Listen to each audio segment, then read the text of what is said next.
This is the detailed video for ADAS level 2 options on new Kia or Hyundai car. So if you have purchased a new car with end-to ADAS, the options can be quite daunting for the first time. And today I'll explain you what are the options in Kia.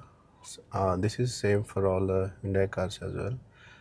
All the ADAS options are integrated into one option. If you go to vehicle, and it's divided into four parts: driver convenience, driver safety, driver attention, and parking safety.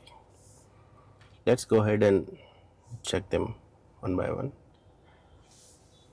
In the driver convenience option, first option we have is smart cruise control.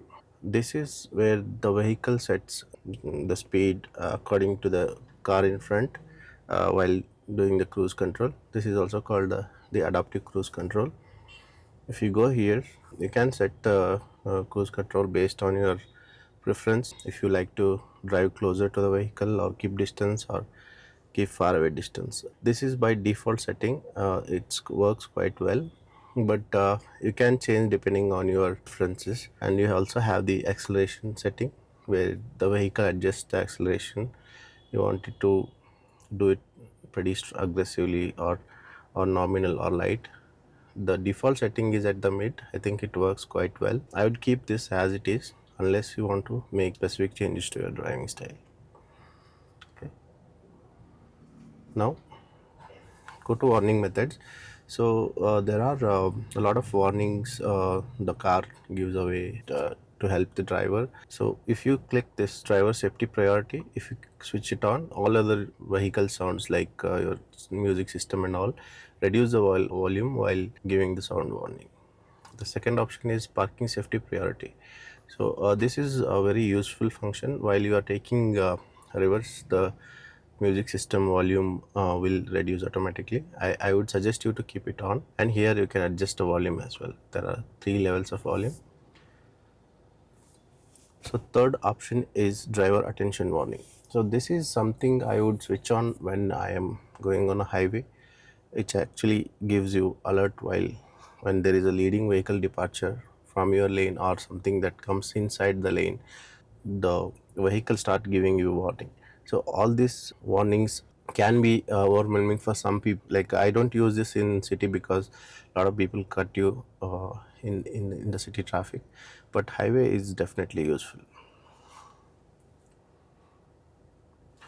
Okay, so this is a very important ADAS function. This is forward safety function. So what it does is it suddenly puts a brake if some pedestrian or vehicle comes in front of you.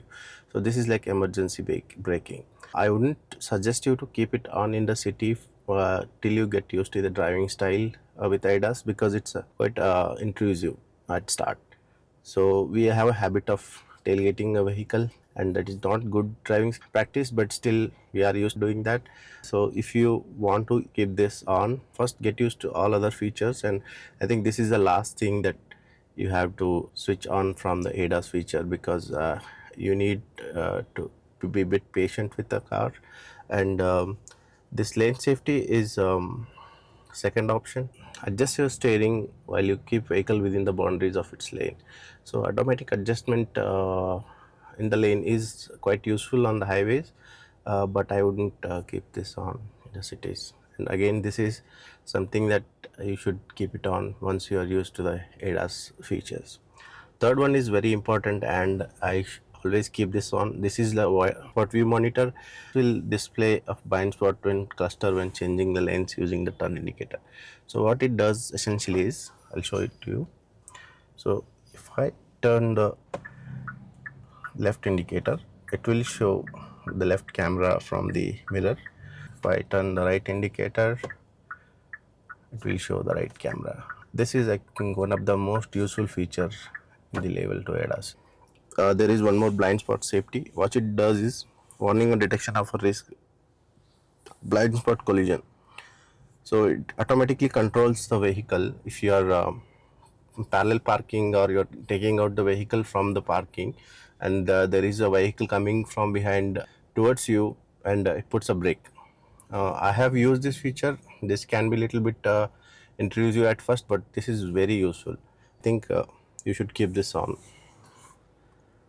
And this is the exit safety is literally like you are joining the traffic or uh, like leaving the traffic. It does give you warning about the blind spot vehicles. If they are coming from left or coming from the right, the vehicle detects the intrusion and it gives you warning.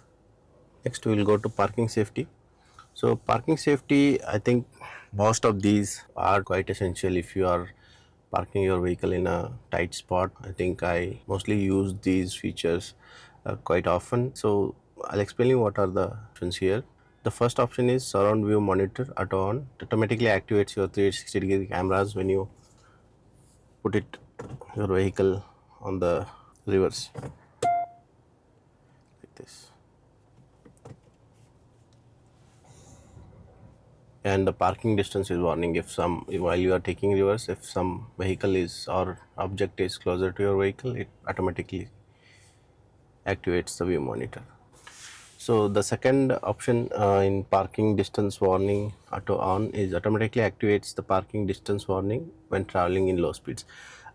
This one you can keep it on, but this is not of a much of a use for our condition, I would say. The third option is rear cross traffic safety. This is again one more important thing. While you are taking reverse, if there is a object or if someone is pedestrian is crossing your vehicle, the vehicle automatically puts a brake. So you should keep this on. This is very useful. So that's it from the driver assistance. Last but not the least, you might get the warning that children crossing the road. This feature is map alerts. It's not part of ADAS system. So if you want to change this system, you have to go to navigation. Yeah. So here, this alert, safety alert. Okay. So if you keep all these on, these are map based. These are not quite accurate, I have felt. Can keep any of these on or off. The children crossing the street is this option, the school zone. You can switch it off. Since these are not camera based, these are navigation based, I wouldn't trust these alerts. So that's it, guys. If you have any question, leave in the comment section below. Finally, I want to add something that please don't abuse the ADAS system and don't leave your car driving for by itself. Don't do all those crazy things, because level 2 ADAS barely keeps your car on the road. It not necessarily prevents any unexpected events, like there is no proper lane markings and all other those things. Those are not part of this, and it's not a self-driving car. So for those it has to be like level 3 and above. So please don't do all those ADAS stunts on your vehicle. These are really good features. They will actually make you a better driver and make roads safer. Please use technology responsibly, and that's my request. Hopefully that video is helpful, and I'll see you in the next one. Cheers.